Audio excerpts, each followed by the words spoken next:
eso a la transición, lo que es Salvador Puchantí o Humberto Baena, o ya no digo cualquier miembro de ETA de los Grapo de los años 80, eso yo creo que es la principal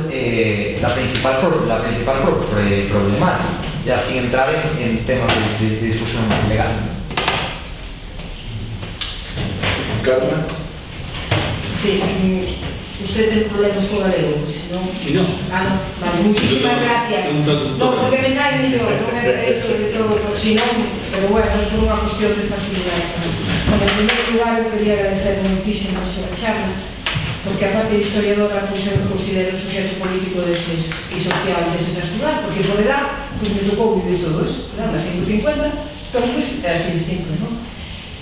E a pregunta que quería facer é al respecto da metodoloxía para abordar historiográficamente todas as fontes que son orales dos anos 70.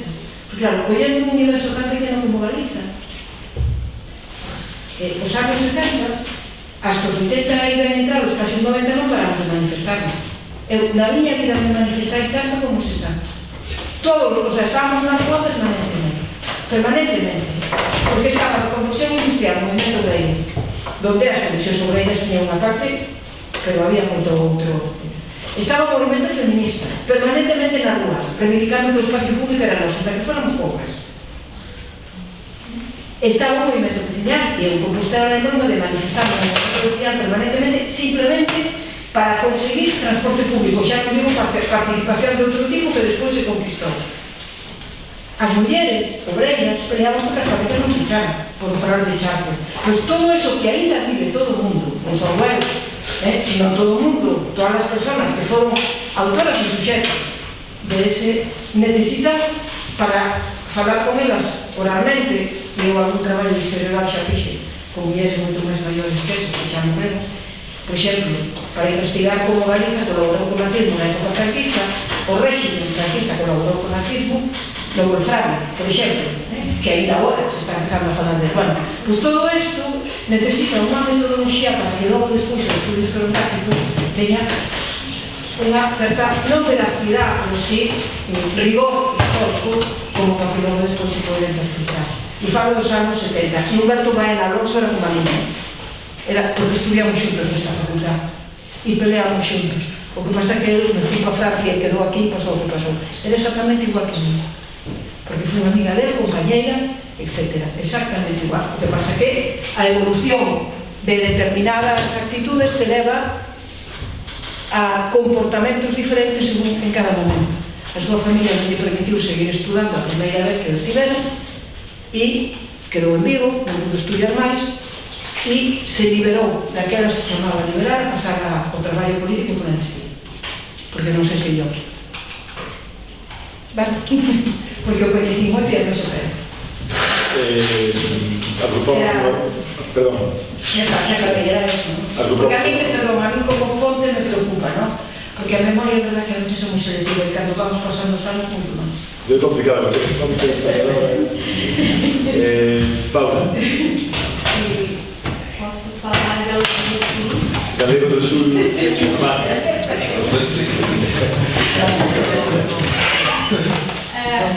Pois, muito obrigada, Gracinhas, pela tua conferência, que foi muito interessante, muito estimulante e, como venho de Portugal, enquanto te ouvia, pensava neste paradoxo, nesta paradoxa destes tempos, que é a de que as classes sociais desapareceram dos nossos estudos desde o final dos anos 80, enquanto cientistas sociais, aqui em todo o lado do mundo.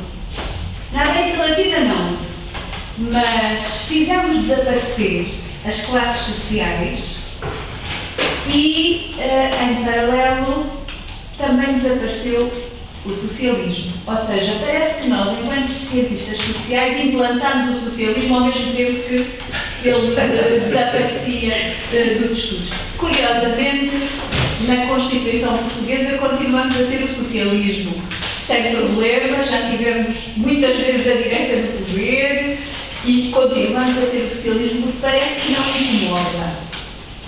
como tu falavas, na transformação que o termo hoje tem. Não era sobre isto claramente que eu queria questionar-te, era a partir disto e a partir desta reflexão, pensar que, também para o caso português, há uma forma curiosa de não se discutir, não nos centrarmos tanto no fascismo, para alguns autores, quando se diz que no processo revolucionário, durante a Revolução, aqueles 19 meses que vão do dia 25 de abril de 1974 até ao dia 25 de novembro, se cometeram muitos excessos. Como se cometeram muitos excessos, de tira-se o enfoque do que foi a repressão longa durante o Estado Novo para a tornar mais ou menos igual àquilo que atormentou-as, e retomo o tema, as classes dominantes em Portugal. Aqueles meses, aqueles 19 meses, atormentaram os grupos dominantes em Portugal.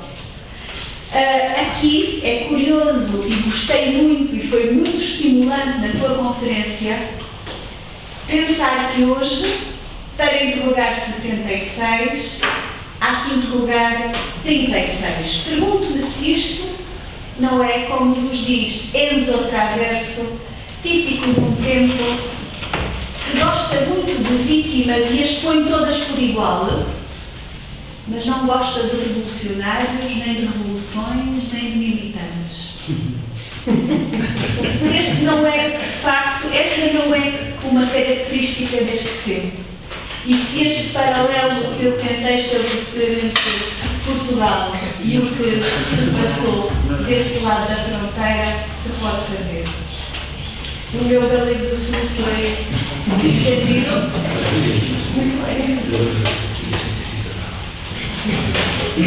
La última.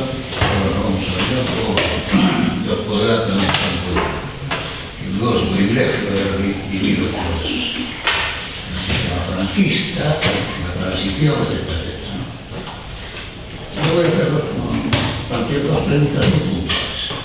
Una de ellas, de alguna manera, esbozada, que es el tema de la que usted se refirió abundantemente al tema de la historia oral. Yo mantengo, en fin, con toda la ingenuidad del mundo, que en un relato historiográfico sobre temas tan concretos y tan importantes en nuestra historia como fue la represión, etcétera, etcétera, la historia oral puede coexistir perfectamente con la fuente escrita.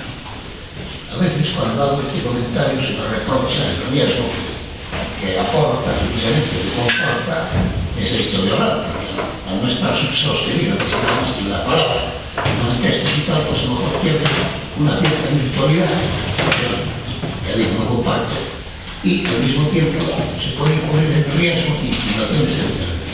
Entonces me gustaría saber su opinión sobre esto. Y una segunda pregunta es sobre los movimientos sociales.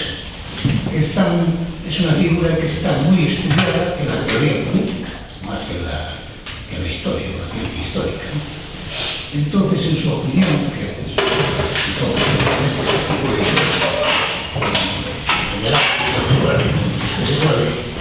gustaría saber su opinión sobre el futuro de esta figura, ¿no? Porque claro, como todos sabemos, el movimiento social es una figura que tuvo ejemplos prácticos muy importantes en la historia, incluso recientes de España, como la guerra de Yaco, en la que humildemente participé, o sea, en ese tipo de movimiento. Pero claro, como todo movimiento social, pues sabemos cuáles son sus condiciones. Tiene un nacimiento, tiene un desarrollo y tiene una muerte.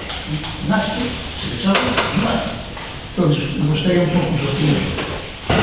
Muchas gracias. Bueno, creo que podemos dejar el tiempo que más preguntas, así que...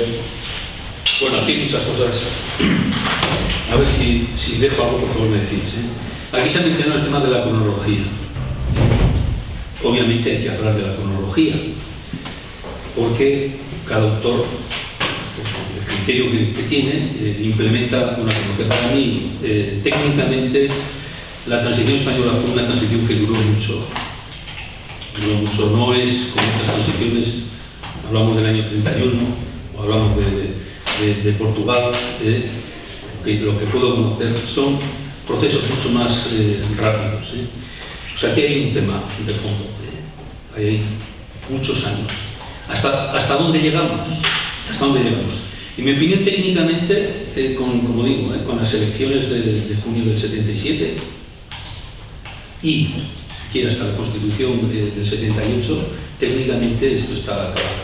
Es decir, no hay una vuelta atrás posible después de esta implementación institucional. Voy a hablar un poquito de memoria. Yo creo que fue politólogo, Karl Benitz, que hablaba de una cuestión es que un proceso político técnicamente tiene unas pautas, tiene unas operaciones, tiene un resultado, y otra cuestión es la legitimación del régimen que se ha implementado, que ha surgido. Son dos temas distintos. Entonces, para el historiador, decimos, como para el politólogo, bueno, pues esto finaliza en diciembre del año 78. Bien, ¿y qué? ¿Qué significa esto? ¿Qué significa esto? Pues que en algunos lugares, o algunos sectores, a veces relevantes, este sistema no está, digamos, aceptado. Entonces, el asunto de la legitimación de un régimen es distinto que el de su estricta legalidad. Y yo creo que no solamente una cuestión que ocurre en las monedas de Navarra, ocurre en más sitios. Pero efectivamente, después del golpe de Estado de Tejero, a partir de ahí, no sé si recordaréis,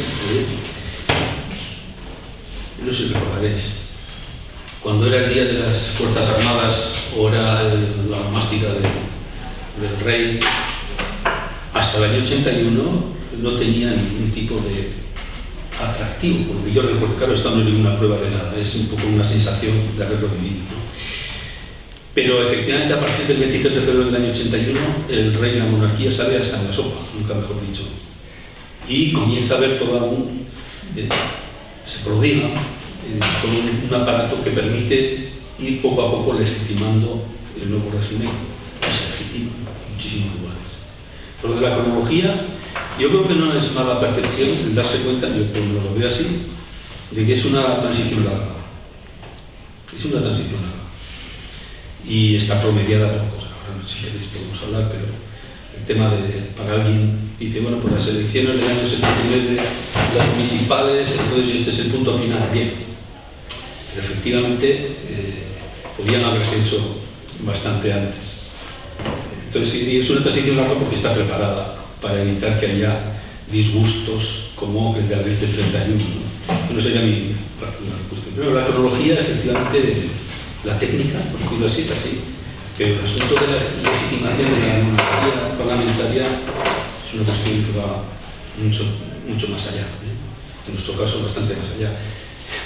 Creo que, Sofía, le podéis preguntar, en una de las entrevistas que últimamente le leí, decía, bueno, la transición modélica, en fin, y dice, pues esto lo cuentas en el País Vasco y se ríen. Creo que lo cuenta ella, en alguna entrevista la harían en público, en algún periodo de estos. Esta es la sensación, no hay una legitimación, y es una legitimación discutida, no en el ámbito intelectual ni en el ámbito social. Esto es importante, no se interrumpo, Daniel. Luego, la cronología social de las movilizaciones, de los movimientos sociales. Leímos a Foucault, y ya en aquel momento hizo un esquema de lo que había sido la transición y luego lo desarrolló posteriormente en un librito sobre los movimientos sociales de Araña, Enrique Araña de Bustos. Y él habla pues, cómo los movimientos sociales quedan atrapados con el nuevo esquema de política que se implementa a partir del año 80. Y hay una cooptación y una desactivación de los movimientos sociales. Y estoy de acuerdo con esto, menos en nuestro caso. Y esos movimientos sociales les sigo a él porque creo que es, quitando movimientos puntuales, creo que lo hice así literal, su canto de cisne fue la campaña contra la OTAN, contra la entrada de la OTAN. Le sigo a él. Digo, lo que ocurre allí es de alguna manera distinto.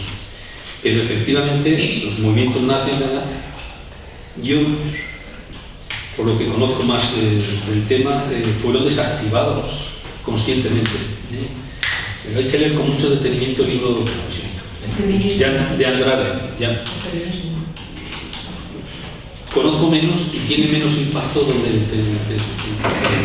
pero hay que leer con detenimiento el libro de Andrade, y ahí aparecen todas las pautas de cómo esos ámbitos ideológicamente son desactivados. En cualquier caso, Santos Julián, cuando escribe sobre la transición, las primeras obras que yo leí, habla clarísimamente hasta el año 1980 el movimiento obrero no queda totalmente, o sea, digo así, integrado. Yo que he estudiado algo de sindicalismo, de la historia sindical, el año 80 es el año del Estatuto de los Trabajadores, y ahí se implementa otro tipo de modelo, no solamente política, sino de funcionamiento sindical. Ahí, lo que tú comentas, Daniel, yo creo que coincide mucho. Allá donde hay otros sindicatos y hay otros modelos sindicales, la cosa pues funciona como veis, ¿no? En nuestro caso es clarísimo. En nuestro caso, se ve y luego se han tenido otra manera de interpretar. Pero en cualquier caso, es muy cierto, el movimiento social se desarrolla a partir de determinadas pautas y no perduran estas pautas. Y es muy modificable, no solamente por la política de los partidos que desactivan las comisiones, las organizaciones de barrio en Madrid. Hay muchas de estas causas. Y el principal, en mi opinión, en el caso del movimiento obrero, es, vamos a decirlo así, es la trituración a que es sometida la vieja clase obrera a partir de la reindustrialización. Y se entra en un tipo de capitalismo distinto, en otro tipo de formulación distinta. Hay un cambio ideológico generacional. En 1990 no podemos hablar de una manera similar al movimiento. Muchos obreros de nuestra edad dicen, es que la transmisión, nosotros luchábamos tal. Es que es muy distinto el ámbito en el que ahora mismo se está.